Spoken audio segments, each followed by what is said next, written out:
여러분 반갑습니다. 오늘은 직장인이 어떻게 하면 운동을 할 수 있는가. 모든 직장인들은 체력 관리를 해야 되는데, 그리고 멋진 몸매도 갖고 뭐 여러 가지 하고 싶은데 운동을 왜 못하는지, 그리고 운동을 하려면 어떻게 하는 게 좋을지에 대해서 한번 알아보도록 하겠습니다. 항상 운동을 못하는 이유에 대해서 얘기할 때 등장하는 짤들이 있거든요. 네. 그거를 뭐라 그러냐면 운동이 아니라 노동을 했다 그래요. 맞아요. 운동이 아니라 노동이야. 그래서 엄청나게 막 활동을 많이 했어. 막 들었다 놨다도 하고 막 옮기기도 하고. 이게 잘못하면 노동이 됩니다. 이 노동과 운동이 되는 것에 차이가 있어요. 이 차이. 노동과 운동이 되려면 철저하게 제한된 요건에서만 해야 돼. 예를 들면 어느 부위를 운동하겠다, 심폐지구력을 늘리겠다, 근육 운동을 하겠다 라는 구체적인 목적과 목표를 가지고 제한된 요건 안에서만 활동을 해야 그게 운동 효과가 있어요. 근데 그게 아니라 우리가 이제 많은 경우에 운동을 갑자기 운동 유튜버가 되는 게 있는데, 그냥 헬스장 가서 막 기구를 하잖아? 기구의 장단점이 있어요. 헬스장에 있는 기구를 이용하면 관절 각도나 가동 범위가 어느 정도 이미 정해져 있어. 그것만으로도 의미는 있는데, 이제 운동을 잘 못하시거나 이 지식이 잘 없으신 분들은 어떻게 운동을 하냐면, 예를 들어서 가슴 운동을 하는데 다리 힘을 주시는 분들이 있어. 그러면 제한된 요건이 위배되는 거야. 그러니까 그거는 아무리 열심히 해도 운동이 아니라 노동이 끝나버리는 거야. 그러니까 러닝머신을 하는데 근력이 커질 거다라고 생각하면 안 되는 거지. 일석이조 아니에요? 그거는 운동 효과가 떨어진다고 하는 거예요. 그걸 운동이 아니라 노동을 했다라고 얘기를 하는 거라고. 운동이 힘들어. 운동을 조지고 올게 했는데 본인이 조져지는 상황. 이 상황은, 이거는 참 제가 또 할 얘기가 많은데, 제가 또 운동생리학 전공 아니겠습니까? 제일 중요한 게 정기성에 대한 얘기예요. 정기성. 왜 힘든가? 힘들어. 끝나면 쓰러지는가? 왜 운동이 끝나고 나면 직장인들은 쓰러지는가? 쓰러지는 게 또 왜 문제인가? 아니, 운동 많이 되면 좋은 거 아니에요? 이렇게 생각할 수 있는데, 운동을 하고 나서 쓰러지면 안 좋은 이유는 첫 번째, 이것 때문에 문제가 생겨요. 정기성에 위배됩니다. 정기적으로 해야 돼. 이제 고정화된 시간이 있어야 된다는 거예요. 우리의 모든 세포, 근육, 어쨌든 우리의 모든 몸은 점진적으로 발전을 할 수 있고 점진적으로 노화가 돼요. 이 두 가지 특성이 있어. 그리고 너무 과부하를 시켜버리면 망가지게 돼 있어. 그건 기계도 마찬가지야. 그러니까 점진적으로 가려기에 가장 좋은 거는 정기성이에요. 정기성. 이 정기성을 갖추는 것의 핵심이 시간이죠. 시간을 고정해 놓고 고정된 장소에서 계속해서 운동을 하려고 노력해야만이 이런 현상이 생기지 않습니다. 이런 현상이 생기는 순간 얘가 깨져버리는 거야. 자, 그러면 정기성을 방해하는 두 번째 또 이 포인트가 있어요. 왜 쓰러지는가의 두 번째 포인트는 뭐냐면 강도야, 강도. 강도가 뭐 이게 이 강도 아니고. 야, 진짜 재밌지. 강도가 운동. 이 표정은 좀 찍었어야 되는데. 야, 너 아무리 그래도 나한테 그런 표정 짓는 거 아니다. 자, 이 운동 강도를 너무 오버하면 안 돼요. 점진적으로 늘린다는, 이게 연결이 돼 있는 거야. 그래서 저는 강도를 결정지을 때는 PT를 받아보길 추천드려요. 헬스장을 굳이 갈 거면. 그리고 당장 러닝을 하더라도 뭐 그냥 아주 쉽게, 뭐 여러 가지 어려운 용어를 쓸 수 있겠지만 그냥 쉽게 얘기하면 그 하트비트 있죠. BPM이라는 게 있어요. 아마 이제 애플워치를 쓰거나 이런 거 쓰시면 아마 다 나올 거야. 이게 이제 뭐 분당 심박수 뭐 그렇게 하는데, 이 분당 심박수가 130 이상을 유지하는 게 좋습니다. 그리고 얘가 180을 넘어가잖아요? 죽을 수도 있어요. 그러니까 180은 절대 안 돼. 한 130에서 한 150, 60? 한 요 정도를 유지하는 게 좋다. 처음에 운동을 시작하는 정도라면 운동 강도를, 뭐 물론 이제 근력 운동이다 그러면 얘랑 뭐 크게 연결은 안 될 수 있는데, 일단 우리가 유산소 운동부터 시작을 하니까 러닝을 하고 트레드밀 뛰고 뭐 이러잖아.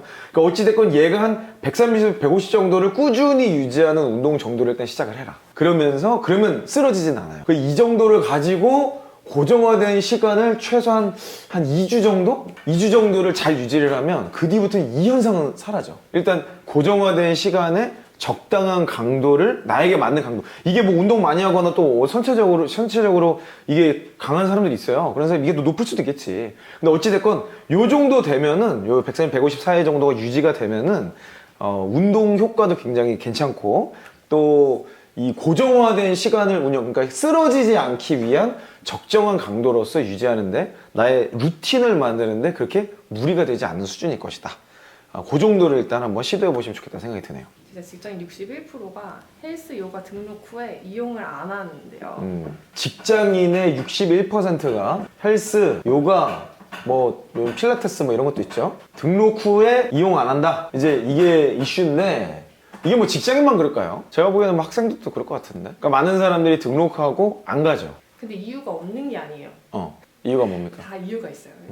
업무 및 일상생활에서 일정이 불규칙적으로 바뀌면서 이제 이거를 못하는 경우가 많다고 얘기를 하셨거든요. 네, 1번이 일정이 불규칙하다. 일정이 불규칙하다라는 거는 허실이 있을 수 있어요. 실제로는 일정은 굉장히 규칙한데 본인이 느끼기에 감정적으로 불규칙하다고 느낄 수 있어. 그리고 실제로 불규칙할 수가 있어요. 근데 직장인이잖아요, 지금 직장인. 직장인의 대부분은 근무 시간이 정해져 있어요. 그러니까 정해진 틀 안에서 사는 사람들이 불규칙하다 그러면 그거는 뭔가 예외 경우가 있는 거야, 예외. 근데 이 예외라는 거를 내 경험상 통계를 내보잖아요? 그러면 몇 가지 안에 거의 들어오더라고.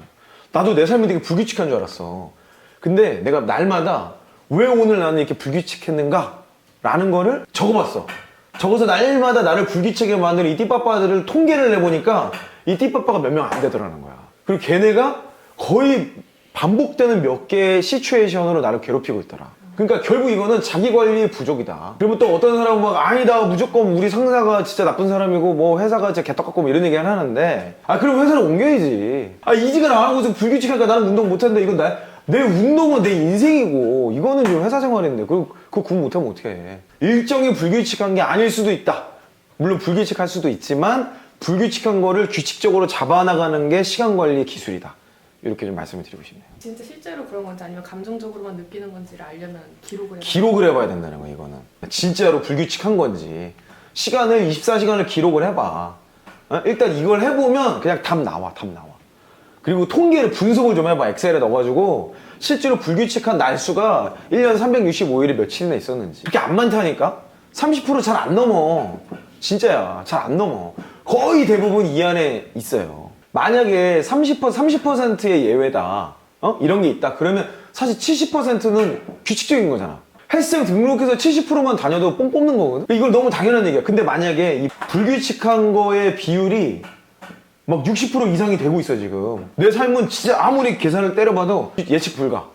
그럼 이건 삶을 바꿔야 되는 거야. 구조를 바꿔야 돼. 이때 필요한 기술이 이게 기술이야. 이때 필요한 게 직업을 바꿔야 돼. 아니면 이민가. 뭐가 됐건 간에 내 삶의 구조를 바꿔야 되는 거야. 그래야 삶이 규칙적으로 바뀌는 거지. 그 우리가 또 규칙적으로 사는 게 꼭 좋냐. 나는 또 그것도 아닌 것 같아.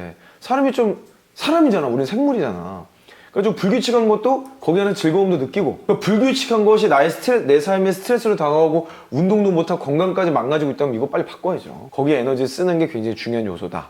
근데 그거를 판단하는 기준은 저는 시간 기록에서부터 시작한다라고 말씀드리고 싶어요. 이것도 안 해보고 내 삶이 불규칙하다라고 이건 말하지 말자는 거야, 나는. 내 경험상 불규칙이라는 건 30% 넘어보질 않더라, 대부분. 다 예측 가능하다. 불규칙이 이 60% 넘어갔을 때 또 하나의 케이스는 뭐냐면 그냥 그게 규칙인 거야. 불규칙이 규칙인 거예요. 그건 뭐죠? 그러니까 불규칙한 게 아니라 예상치 못한 상황까지도 규칙인 거라고 봐야 된다는 거지. 그러면 그 정도는 빼고 생각해야 돼요, 내 시간을. 60%가 불규칙이야? 그럼 이게 규칙이라고. 그러면 내 운동 시간은 나머지 40%의 요거 뺀 나머지 40%의 시간으로만 할당을 해야 돼요. 그래야 지킬 수 있어. 그건 어떻게 할 수 있는 거예요? 통계를 내본다고. 불규칙 자체가 계속 그렇죠. 반복되면 그게 규칙이라는 통계가 변함이 없다. 그럼 그거는 빼고 생각해야지. 어떻게 하겠어. 그럼 그렇게 인정을 해야 되는 건 어떤 거고, 아니면 아까 환경을 바꿔버려야 된다고 얘기하셨잖아요. 그러니까 이 60%가 너무 막 못 견디겠다. 나는 진짜 미쳐버리겠다. 그럼 바꿔야죠. 근데 내가 지금 삶을 뭐 어쩔 수 없어. 회사 생활 해야 되고 뭐하고 어쩌고저쩌고 하는 게 보니까 예상은 못하고 있지만, 예를 들어서 아기를 키운다. 그러면 뭐 육아를 해. 그럼 모든 게 불규칙이거든. 그럼 그거를 뭐 애를 갖다 버릴 거야? 뭐 집어던지 뭐 할 수가 없잖아. 그건 못 바꿔. 그냥 그거를 규칙이라고 받아들여야 되는 거죠. 이거는 바꿀 수 있는 속성이 있고 없는 게 있는데, 바꿀 수 없는 것이라면 그냥 규칙으로 받아들이고, 바꿀 수 있는 게 있다면 당연히 바꾸는 액션을 해야만이 이런 것들을 해결할 수 있다 라고 좀 말씀드려요. 첫 번째 이유는 저는 그렇게 생각을 해야 된다고 봅니다. 근데 그런 업무적인 불규칙도 있는데, 그런 친구들과의 친목 모임 같은 것들 안 만나면 되지. 운동하고 만나면 되잖아. 아니면 헬스장에서 만나가자 그래. 난 그랬는데 헬스장에서 만나. 저는 그렇게 했어요. 나 자전거 타야 되니까 내가 자전거 타고 갈게. 자전거 타고 저기 팔당댐에서 만날까? 그럼 걔는 자전거 안 타거든? 그럼 넌 차 타고 와. 거기서 만나. 물론 이제 걔가 안 와서 실패됐는데, 어찌됐건 간에 뭐 그럼 못 만나는 거지 뭐. 어떻게 하겠어. 나는 운동할 건데. 근데 그렇게 못 하시는 분들은 어떻게 좀 할 수 있는 장치가 없을까요? 이제 일정이 막 마구마구 생기는 거에 대해서 거절을 못 한다거나. 그러니까 그럴 때 그거의 총량이 얼마인지를 봐야 되고 그거를 뺀 아까 60% 정도가 내 삶에 있어서 그런 경우라면 나머지 40%만으로 이 시간을 핸들링하라 그랬죠. 결국 이 40%는 어쨌든 내가 핸들링할 수 있다는 거니까 통제 가능한 범위니까 이 안에서 운동할 수 있는 시간을 잡아라. 또 다른 이유가 뭐예요? 두 번째 이유는 동기부여 및 의지 상실이에요. 동기부여 및 의지 상실. 칠판을 바꿀 때가 됐어 이제 진짜. 동기부여 안 되고 의지 상실. 이거는 저는 솔루션이 있다고 봐요. 좋은 책하고 자극을 계속 받으면 돼. 이걸 찾아보면 돼. 얘만 시간을 고정하면 돼요. 이걸 하는 시간을 고정하고. 그래서 저는 이제 채식을 할 때, 지금도 제가 계속 채식을 하잖아요. 밥을 먹을 때 옆에 그 책을 펴놔. Eat to Live라는 책을 펴놔. 내가 그 좀 동기부여가 상실될 때, 나도 사람이니까 그렇게 되거든. 그러면 이 책을 펼쳐놓고 내가 풀을 씹어, 나는 풀을 먹으면서 나는 말이다, 나는 소다 이러면서 먹거든. 그거 마인드 세팅을 하면서 먹으면서 이 책을 보면 나는 단순 소가 아닌 거야. 소는 본능에 의해서 먹지만 나는 학습을 하면서 먹거든. 이 동기부여가 생각보다 강력합니다. 예를 들면 이렇게 생각해. 고정화된 시간이 있다고 그랬지. 시간 고정화. 예를 들어서 오늘 뭐 매일 5시부터 6시를 운동하는 시간으로 잡았다 칩시다. 근데 오늘 내가 의지가 상실됐어. 그럼 도저히 운동을 못하겠어. 그럼 이때 뭘 하면 되냐? 요 시간에 이 책이나 영상을 보면 돼요. 그 왜 유튜브에도 뭐 동기부여 영상 엄청 많고 그 운동 무슨 자극 영상 진짜 많거든. 그냥 그런 것만 쭉 보는 거야. 운동을 안 해도 돼. 왜냐면 이 시간에 운동하는 것보다 더 중요한 거는 아까 말했던 지속성이에요. 지속성. 얘를 읽는 순간 모든 건 끝나는 거예요. 동기부여는 내 안에 스스로 동기부여가 되는 사람이 있지만 그게 없다 그러면 외부로부터 받는 수밖에 없어요. 그래서 계속 그런 유튜버나 책이나를 정해놓고 왜 나는 저 사람처럼 못하는가? 왜 나는 저런 동기부여를 못 얻는가를 계속 비교해 보는 거지. 그 사람의 어떤 건강함이나 마인드나 관점이나 이런 걸 보면서 또 적용점들을 찾고 한 번씩 해보는 거. 그래서 굉장히 중요한 포인트라고 봐요.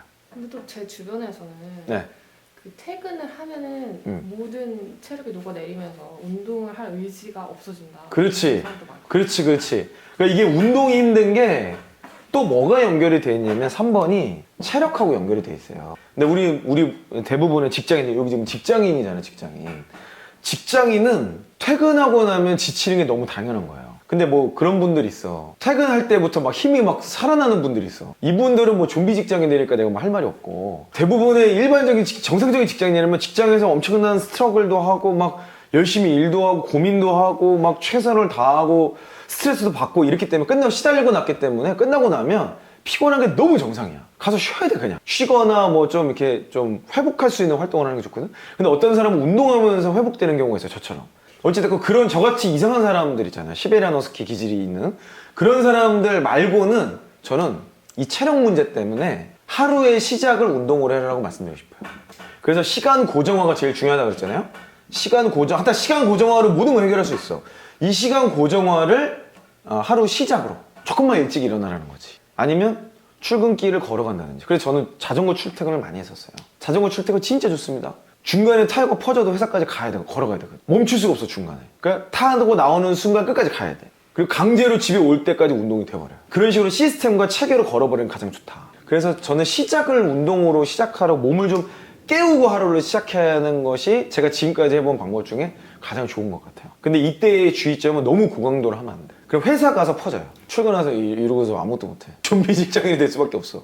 그리고 집에 가기 위한 체력을 비축하기 위해서 또 회사에서도 좀 이렇게 편하게 있어야 돼. 그러면 이제 주객이 전도되는 효과가 있기 때문에 이건 너무 고강도로 가지 말고 운동을 처음 시작하는 단계에서는 이렇게 해보는 게 좋다. 그리고 이 반복의 시간 고정화만 잘 해도 제가 보기에는 전혀 문제없이 이런 것들을 해결할 수 있다고 말씀드릴 수 있을 것 같습니다. 네, 오늘 직장인으로서 어떻게 하면 운동을 할 수 있냐, 자기 개발의 아주 중요한 일환인 운동에 대해서 알아봤는데요. 사실 키는 시간 관리에 있어요. 우리 삶의 모든 영역은 시간으로 구성되어 있고 뭘 하려고 해도 시간이라는 게 베이스에 깔려 있습니다. 그래서 방법론과 방향성을 논하기 전에 일단 그걸 해야겠다고 생각이 들었다면 시간을 잡으세요. 앞으로 제가 계속해서 시간에 대해서 여러분들 연말도 있고 이제 내년 연초도 있고 그렇기 때문에 시간을 관리하는 방법, 시간으로 이런 운동도 잡고 자기 개발도 잡고 또 회사 생활도 잡고 커리어 이직까지 다 할 수 있는 방법을 MBTI까지 연결해서 앞으로 계속 소개해 드리도록 할 테니까 여러분 화이팅 하시고 구독과 좋아요, 알람 설정으로 여러분 삶을 윤택하게 만들었으면 좋겠습니다. 그럼 저는 다음 영상에서 뵙도록 하겠습니다. 이상 이혁이었습니다. 운동 유튜버 같아. 그러니까 말이야, 하다 보니까 운동 유튜버 같네. 그럼 내가 그 맨날 공부했던 게 이런 거거든. 내가 그 로키처럼 그 산소 마스크 끼고 실제 약 먹고 트레드밀에 올라가서 경사각도를 5도, 3도씩이었나 1도씩이었나 이렇게 올리면서 몇 도에서 몇 분에 쓰러지는 거 맨날 테스트하고 그랬거든. 난 그때 그게 왜 하는지 몰랐어. 나보고 뭘 먹으래. 근데 지금 생각해보면 진짜 나쁜 사람들이야. 선배도 진짜 그 대학원생들이었거든. 너무 싫어해. 진짜 이 새끼들 지금 생각해보면 완전히 이거 고속감이야. 그래가지고 막 엄청 막 뭔지도 몰라. 이게 무슨 약물이에요? 그러면 안 가르쳐줘. 무슨 팩이 들어있어. 그냥 먹으래 일단. 한 달 동안 먹으래. 그래가지고 뭔지도 모르고 막 먹어. 그리고서는 먹기 전에 쓰러질 때까지 뛰어. 그리고 먹고 나서 또 쓰러질 때까지 뛰는 이 얼마나 늘어났는지 테스트해봐. 임상 실험을. 임상 실험 다 해봤거든. 그래서 맨날 이거 막 하트비트 센서 막 달고 막 산소 마스크 끼고 막 그 트레드밀에서 40도 이상 올라가잖아요. 진짜 미쳐버려. 등산을 고정된 각도에서 정말 너무 힘들었어. 어쨌든 그래서 뭐 이런 거를 제가 많이 해봤다. 신뢰감을 주기 위해서 임상 실험을 당하는 마루타였다. 마루타니까 좀 전문성이 있지 않을까?